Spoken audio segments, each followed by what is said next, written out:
Est-ce que ça t'arrive au volant de ta voiture ou sous la douche d'avoir cette pensée fulgurante: j'ai envie de partir, de prendre un sac, de laisser les clés et de disparaître? Tu as entre 40, 45, 50 ans, tu as construit une belle vie, tu as le mari, la maison, les enfants, le job, mais à l'intérieur tu étouffes, tu as l'impression d'être devenu un meuble dans ta propre maison. Tu te sens acquise. Tu regardes ton mari et tu ne ressens plus rien à part de l'agacement ou une indifférence polie. Et tu te dis: c'est donc ça le couple, faut-il que je le quitte pour me sentir vivante à nouveau? Je connais cette pensée par cœur et elle m'a hantée des années. Et je vais te faire une confidence, j'ai failli tout faire exploser. J'ai même fait un break de 2 mois avec mon mari actuel. Je m'appelle Nathalie, j'ai plus de 34 ans de vie de couple sur 2 relations et j'ai à cœur de t'aider à comprendre les relations de couple et la vie à deux. Aujourd'hui, je vais te raconter comment j'ai transformé cette crise existentielle en une renaissance amoureuse. Je vais te montrer pourquoi j'ai réalisé que le problème n'était pas mon homme, mais la vie qu'on menait. Et surtout, je vais te donner l'outil exact qui nous a permis de reconstruire une équipe soudée et plus forte qu'au premier jour. Alors, il y a quelques années, j'ai traversé ma propre crise de la cinquantaine. C'était ma deuxième vie à deux. J'avais divorcé une première fois parce que je me sentais éteinte, transparente, acquise. Et là, horreur, je me suis réveillée un matin avec la même sensation. Malgré l'amour, malgré tout ce qu'on avait construit, je me retrouvais exactement dans la même posture de la femme meuble, acquise. Je portais la charge mentale, je gérais tout, nous avions nos 4 enfants à la maison et malgré tout, je m'ennuyais. J'avais l'impression de revivre le même cauchemar. J'ai cru que la seule solution, c'était de partir. Alors on a fait un break, 2 mois, chacun de son côté. Pendant ces 2 mois, j'ai réalisé quelque chose de fondamental. Seule dans mon appartement, j'ai compris que je l'aimais encore. Il me manquait, les sentiments étaient là. Le problème, ce n'était pas forcément lui. Le problème, c'était notre mode de vie.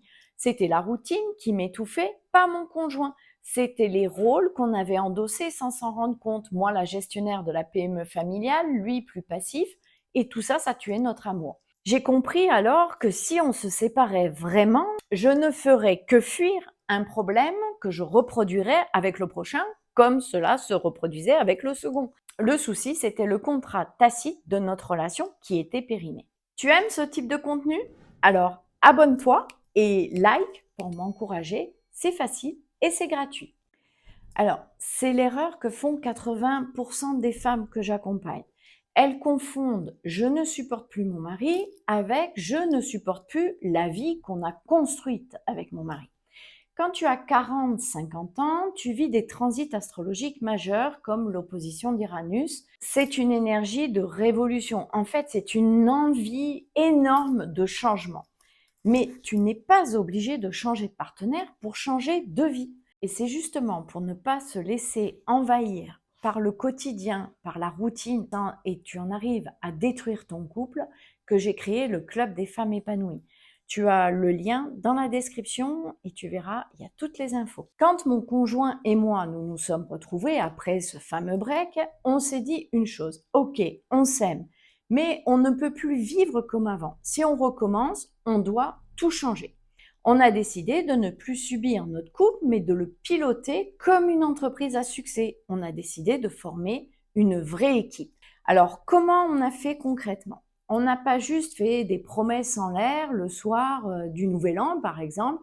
On sait que ça ne tient jamais. On a rédigé ce que j'appelle aujourd'hui dans mes accompagnements le contrat d'amour. Ce n'est pas un document juridique froid, c'est un pacte sacré entre nous deux pour définir nos nouvelles règles du jeu. Parce qu'on ne peut pas jouer le match de la deuxième mi-temps de notre vie avec des règles de la première mi-temps. On a mis donc chacun nos besoins non négociables individuels. De quoi est-ce que j'ai besoin pour ne plus me sentir acquise, pour me sentir aimée? Pour moi, c'était du temps seul ou qu'ils prennent un peu plus les initiatives. On a mis aussi notre vision commune. Où veut-on aller ensemble? Quel est notre projet d'équipe? Qu'est-ce qu'on va faire dans les prochaines années? On y a mis aussi des rituels de connexion. Qu'est-ce qu'on met en place pour s'assurer que la routine ne gagne plus jamais?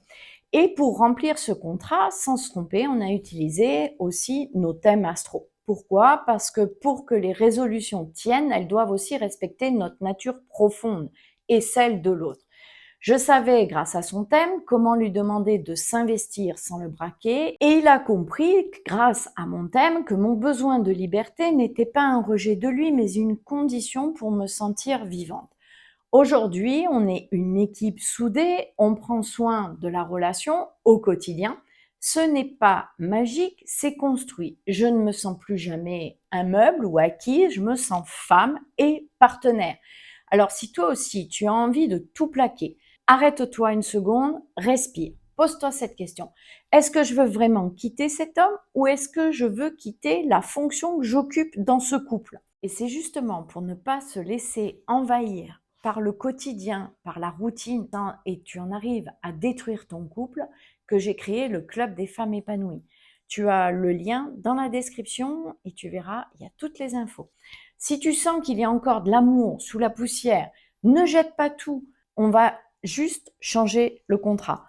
Mais attention, un contrat, ça ne se rédige pas sur un coin de table sous le coup de la colère. Ça demande de la clarté sur qui tu es et qui il est. C'est exactement ce que l'on fait dans mon programme. La première étape, c'est de comprendre pourquoi vous en êtes là, le diagnostic astro.